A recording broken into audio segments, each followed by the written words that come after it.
La troisième saison dans la Ligue professionnelle de hockey féminin commence ce soir. Après Montréal, Ottawa et Toronto, on compte maintenant une quatrième équipe canadienne à Vancouver.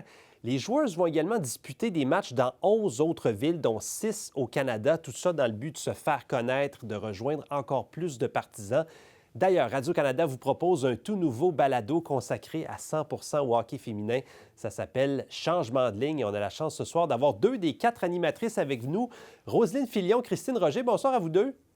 Bonsoir. D'abord, parlez-moi de ce balado. D'où est venue l'idée? Bien, en fait, l'année dernière, je pense même l'autre année d'avant, lors de la première et deuxième saison de la LPHF, on a fait certains tests. On a un balado qui s'appelle Tellement hockey. On a fait une version LPHF, version hockey féminin. Et la réponse a été vraiment excellente. Les partisans nous demandaient quand est-ce qu'on va avoir un prochain épisode. Donc, on a travaillé avec l'équipe de Radio-Canada, d'Audio, et on a créé ce nouveau balado qu'on appelle Changement de ligne. Parce qu'en fait, il fallait répondre à la demande. On a vu qu'il y avait vraiment une place dans le marché pour ce type de contenu-là.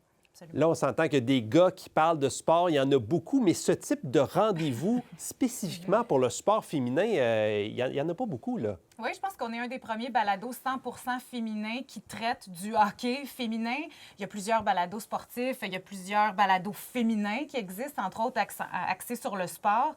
Mais du hockey féminin par des femmes, je pense que c'est quand même une première. On est extrêmement fiers et il y a un bassin d'amateurs, d'amatrices qui sont là pour suivre la victoire de Montréal, les autres équipes de la LPHF. Alors, on répond, je crois, à un besoin. On s'est peut-être créé un besoin aussi parce qu'on veut en entendre parler, on veut connaître les joueuses davantage, on veut mettre de l'avant le talent exceptionnel qu'on a ici au Québec, en Amérique du Nord en général, parce que oui, il y a des joueuses québécoises, mais il y en a partout à travers la Ligue. Il y a les Jeux olympiques qui s'en viennent également.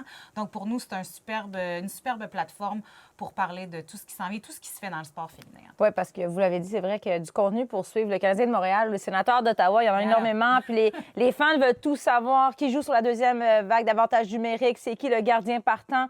Mais on n'avait pas ce contenu-là du côté féminin et je pense qu'il y a des partisans qui le demandaient. Moi, je couvre le hockey féminin, le sport féminin depuis plusieurs années. Je vais aux Jeux olympiques, mais jamais je me suis fait parler de mon travail autant que depuis que je couvre la LPHF. On m'arrête pour me parler de mes articles, on vient me parler d'une nouvelle joueuse qui vient d'arriver dans la Ligue. Donc, vraiment, l'engouement est immense. Ça transparaît dans les différents amphithéâtres, particulièrement, je dirais, à Toronto, Ottawa et Montréal. Puis c'est pour ça qu'on a décidé, je pense qu'on va aller de l'avant puis ça va fonctionner, tu sais. Comment vous expliquez justement cet engouement particulier pour le hockey féminin? Mais je pense qu'il y a beaucoup de jeunes filles, de jeunes sportives qui cherchaient des modèles à suivre ou surtout de se reconnaître à travers les joueuses qu'on voit à la télévision, qu'on entend parler. Il y avait un grand manque parce qu'évidemment, on peut retourner dans toutes les statistiques où on dit que les jeunes filles vont quitter le sport un peu avant l'adolescence, vont manquer de motivation, se retrouvent pas à travers les sports qu'on voit habituellement à la télé. Et là, une fois qu'on a compris ce que c'était la LPHF, que les joueuses à travers la Ligue représentent quelque chose qu'on voyait pas très souvent. Et les amateurs, pour avoir fait quelques matchs sur place, c'est le sourire jusqu'aux oreilles en disant « Moi, je trouve que je ressemble à tel athlète. Je me sens bien quand je suis ici. Je me sens bienvenue. J'ai l'impression d'appartenir à une communauté que j'attendais depuis si longtemps. » Ça transcende le sport. C'est vraiment quelque chose au niveau humain, au niveau personnel, qui est tellement, tellement puissant que c'est beau à voir, puis on n'a pas le goût de l'enlever, ce sentiment-là d'appartenance. Tu sais, il faut réaliser que l'offre n'était tout simplement pas là. On se souviendra que la fin de semaine dernière, il y avait Danielle Sauvageau qui était intronisée au Temple de la Renommée à titre de bâtisseuse. Puis elle, son histoire a commencé le jour où elle s'est fait dire « Non, tu n'as pas le droit de jouer ». Et même, moi, personnellement, qui ai couvert le hockey toute ma vie, qui a regardé tous les matchs, qui jouaient dans la rue, je suis pas si vieille que ça, mais j'en connaissais pas des filles qui jouent au hockey autour de moi. Tandis qu'aujourd'hui, les jeunes filles ont cette possibilité-là. Puis je vois des jeunes filles dans mon entourage, elles n'ont pas le chandail de Cole Caulfield, de Sidney Crosby dans leur chambre. C'est Marie-Philippe Poulin, c'est Laura Stacey, Anne-Renée Desbiens.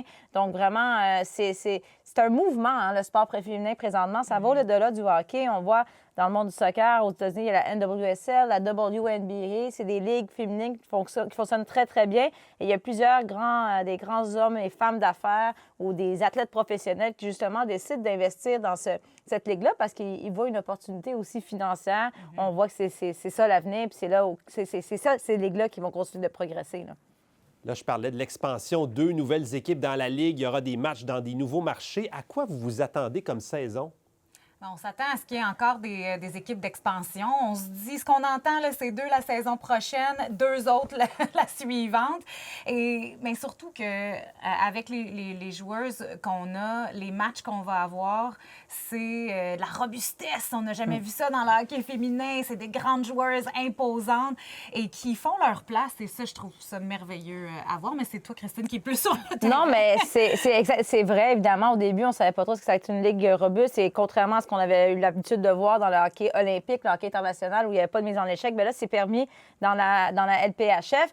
Et dès le départ, dès la création de cette ligue-là, bien, on a parlé de parité énormément. Donc, des fois, il y a eu des façons de faire, comme là, avec le repêchage d'expansion, qui a rendu certains partisans mécontents. Mais le but, c'est d'avoir des équipes qui s'équivalent, d'avoir des matchs serrés. Et c'est ça qu'on a depuis le début de la création de cette ligue-là. Donc, à chaque début de saison, on me demande qui va remporter la Coupe Walter. Et je vous garantis qu'à chaque fois, je me trompe parce que la parité est immense, les équipes sont très, très fortes. Et les 2 équipes d'expansion qui arrivent dans cette ligue-là, habituellement, dans l'histoire du sport professionnel, une équipe d'expansion arrive et doit gravir les échelons. Hein? On a des années de misère. Mais là, avec ce repêchage d'expansion, dès la première année, Vancouver et Seattle vont être des équipes très compétitives. Ils peuvent aspirer aux grands honneurs. Et il ne faut pas oublier Montréal, Ottawa, Toronto, qui sait, New York aussi, qui va peut-être réussir à venir brouiller les cartes. Alors, on a hâte de suivre tout ça avec vous. On rappelle que votre balado s'appelle Changement de ligne. C'est disponible sur les plateformes tout.tv et audio de Radio-Canada. Roselyne, Christine, merci beaucoup à vous deux. Grand plaisir. Merci, au revoir.